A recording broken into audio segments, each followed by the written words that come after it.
Good afternoon, everybody. Today we have the topic 7. The theme of today's lecture is From the Glorious Revolution to the End of Empire. This presentation for you, higher educational students, and here we trace conditional change, union and the division, industrial transformation, geographic and social reform, and transition. We will discuss about the Union of England and Scotland in 1707 year. Also, separate kingdoms for centuries, England and Scotland agreed in 1707 to form a single parliament of Great Britain. The Acts of Union united political institutions while preserving distinct Scottish legal and ecclesiastical system. Single parliament, what is it? The presentation moved to Westminster, Scottish, and peers joined to new body. And in this year, separate legal system, Scotland retained its own and civil law and distinct church settlement. Jacobite tensions, early 18th century, saw Jacobite uprisings attempting to restore the Stuarts. The Union brought economic advantages and for both kingdoms, but also occasioned resistance and periodic unrest. And the Jacobite rebellions of 1715 and 1745 highlighted completing the loyal ties and cultural fault lines. The growth of British Empire.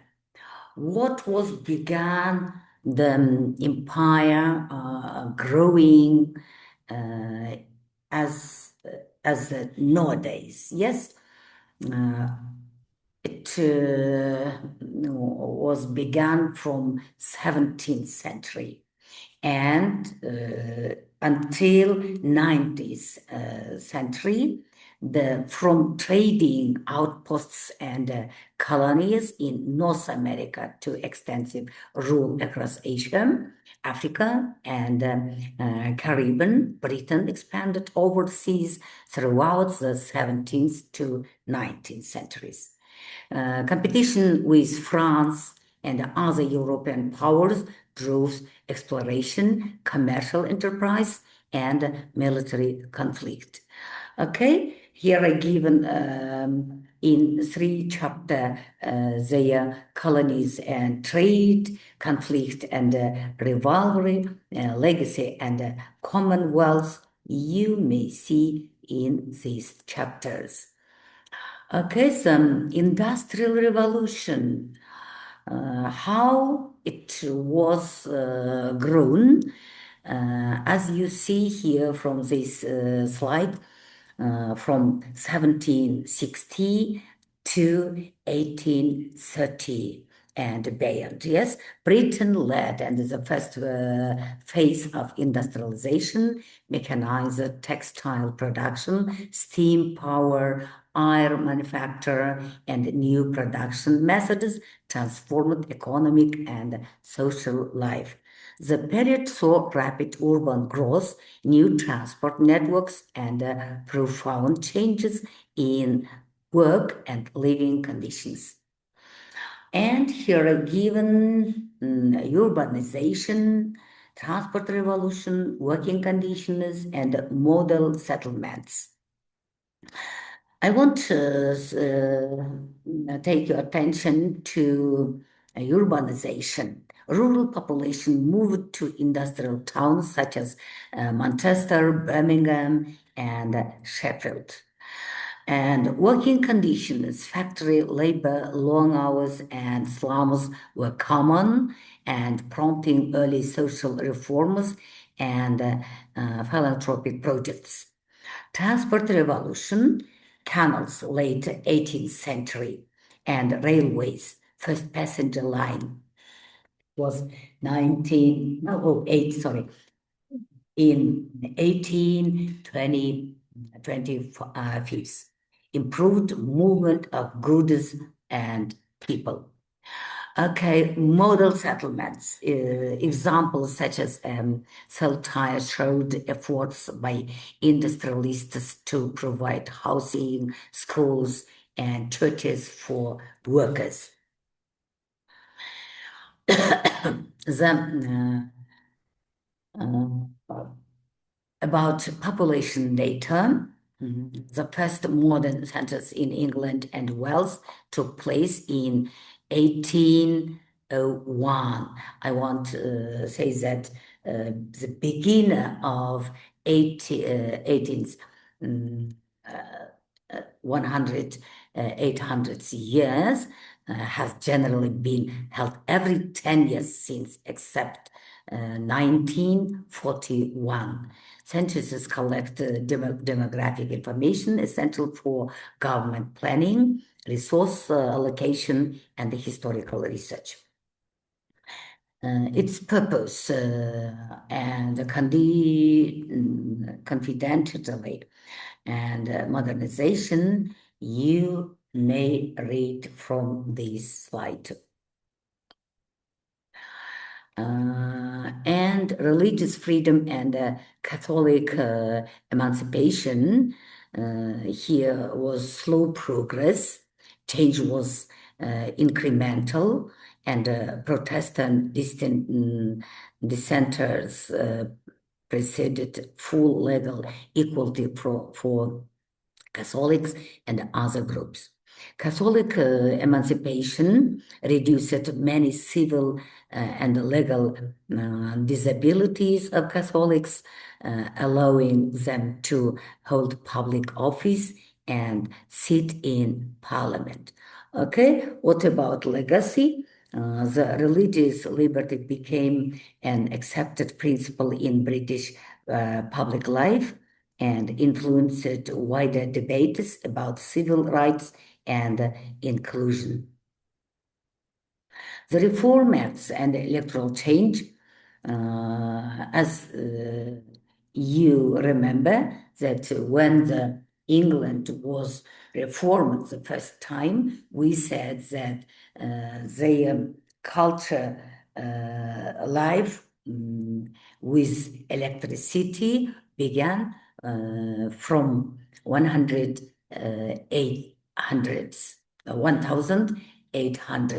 yeah.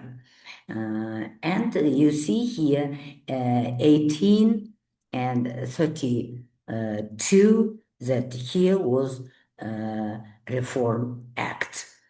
And the next period is from 1767 to 1884 years. And the third period, which enfranchised many men and some women, 1928 equalized the franchise, so all adults over 21 could vote, allowed to 18 in 1969 year. And partition of Ireland and the Northern Ireland settlement. It is information about 20th century.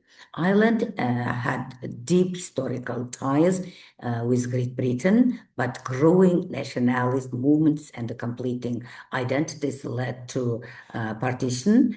And the 1921 Anglo-Irish Treaty established the Irish Free State. Northern Ireland opted to remain within the United Kingdom. And background, centers of English and Scottish settlements in Ulster created religious and political divisions between Protestant Unionists and Catholic nationalists. And the 1921 settlement, the Irish Free State became to self-governing dominion. Northern Ireland remained part of the UK with its own devolved parliament until direct rule in 1972. And at last, I want some information about the education, social welfare, and the end of empire. It was a period from 1940s until 1916s. The end of empire after 19 the empire decentralized, the dominions gained autonomy, and after 1945, colonies achieved independence. Large post-war migrations from former colonies reshaped modern Britain, and this social development coincided with decolonization. Britain redefined itself as a multi-ethnic post-imperial democracy with continuing ties through the Commonwealth. Okay, it was the last slide of my presentation. I hope that you took a lot of information about the social welfare and the end of empire of Great Britain. Thanks for your attention, and you may take the answers from our lecture. And if you have them, you may ask from me now. Thanks.